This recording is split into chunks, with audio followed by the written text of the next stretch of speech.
Assalamualaikum warahmatullahi wabarakatuh. Berjumpa lagi dengan Bu Robi. Apa kabar semuanya anak-anak? Nah, hari ini kita belajarnya melalui daring untuk sementara ya. Pelajaran hari ini adalah Sejarah Kebudayaan Islam kelas 3A MI Al-Azhar. Nah, kali ini kita bercerita tentang peristiwa kerasulan Nabi Muhammad SAW. Anak-anak, simak cerita berikut ini ya. Pertama, Nabi bertafakur di Gua Hiro. Saat menjelang usia 40 tahun, Nabi Muhammad sering berkholwat atau mengasingkan diri atau bertafakur di Gua Hiro. Di mana sih Gua Hiro itu? Gua Hiro terletak di Jabal Nur atau Bukit Nur, tidak jauh dari kota Makkah. Untuk apa Nabi menyendiri di Gua Hiro? Nabi Muhammad berkhalwat atau mengasingkan diri karena merasa tidak nyaman dan resah dengan perilaku dan kebiasaan penduduk Makkah yang suka berjudi, suka mabuk-mabukan, berperang, dan lain sebagainya. Karena itu Nabi memutuskan untuk mengasingkan diri. Kemudian apa yang terjadi?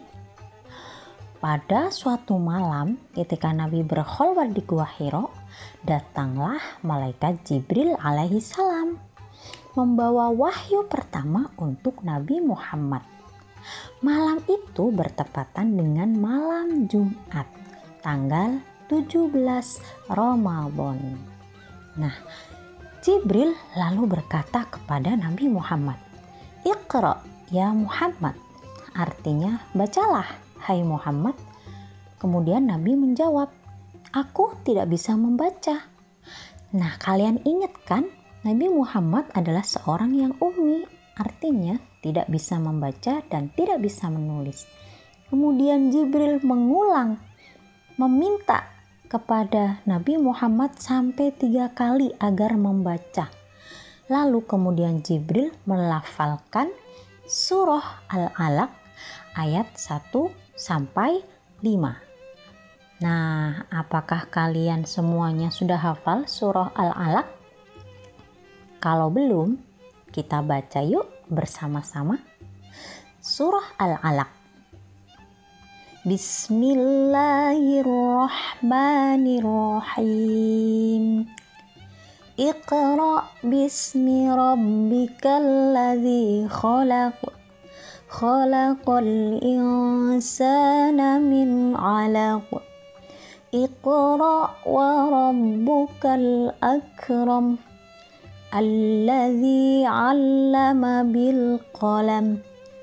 'Allamal insana ma lam ya'lam.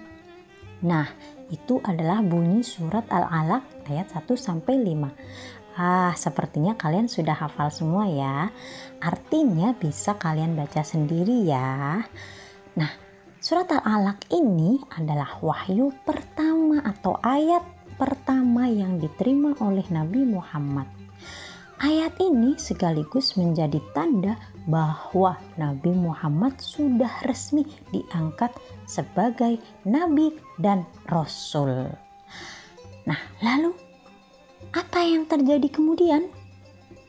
Setelah menerima wahyu pertama itu, Nabi merasa takut dan gemetar. Akhirnya Nabi pulang menemui istrinya yaitu Khadijah.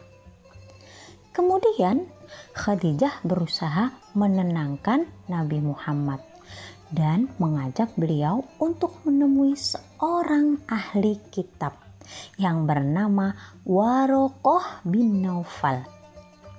Setelah bertemu dengan Warokoh, Nabi menceritakan semuanya kepada Warokoh tentang apa yang terjadi di Gua Hiro. Lalu setelah mendengar cerita Nabi, Warokoh berkata kepada Nabi Muhammad, "Demi Tuhan, yang datang kepadamu itu adalah malaikat Jibril yang pernah datang kepada Nabi Musa alaihi salam.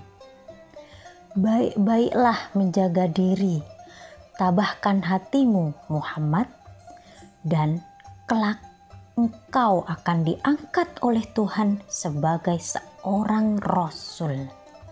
Jangan takut, tetapi bergembiralah menerima wahyu itu. Nah, itulah nasihat yang diberikan oleh Waraqah bin Naufal kepada Nabi Muhammad SAW setelah menerima wahyu yang pertama. Tidak lama setelah itu, turunlah wahyu yang kedua, yaitu surah Al-Mudaththir ayat 1-7. Wahyu kedua tersebut merupakan perintah Allah kepada Nabi untuk mulai menyampaikan wahyu yang diterima Nabi kepada seluruh umat manusia. Jadi Nabi Muhammad tidak hanya diperintahkan menyampaikan wahyu kepada bangsa Arab saja, tapi untuk semua umat manusia di seluruh dunia.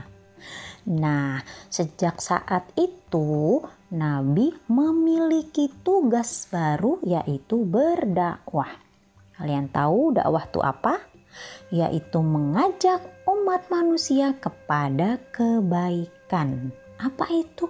Yaitu menyembah Allah Subhanahu wa Ta'ala yang merupakan Tuhan bagi seluruh alam.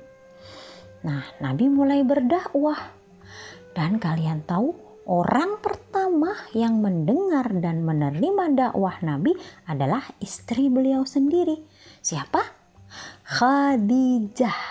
Ya, Khadijah adalah orang pertama sekaligus wanita pertama yang beriman kepada Allah Subhanahu wa Ta'ala dan Rasulnya. Nah, ternyata Khadijah juga sangat setia mendampingi dan mendukung suaminya, yaitu Nabi Muhammad, berdakwah hingga akhir hayatnya Khadijah.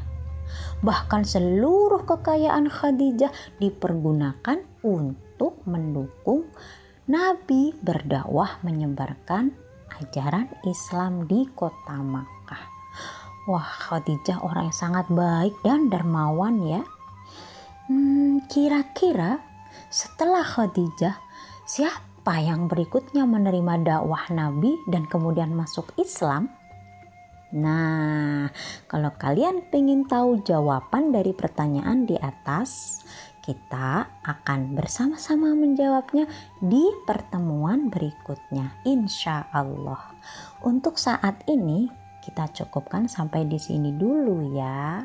Sampai jumpa di pembelajaran berikutnya. Semoga bermanfaat.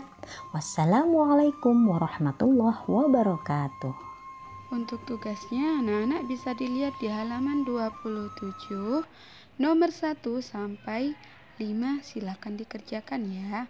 Dikumpulkan di pertemuan selanjutnya ya.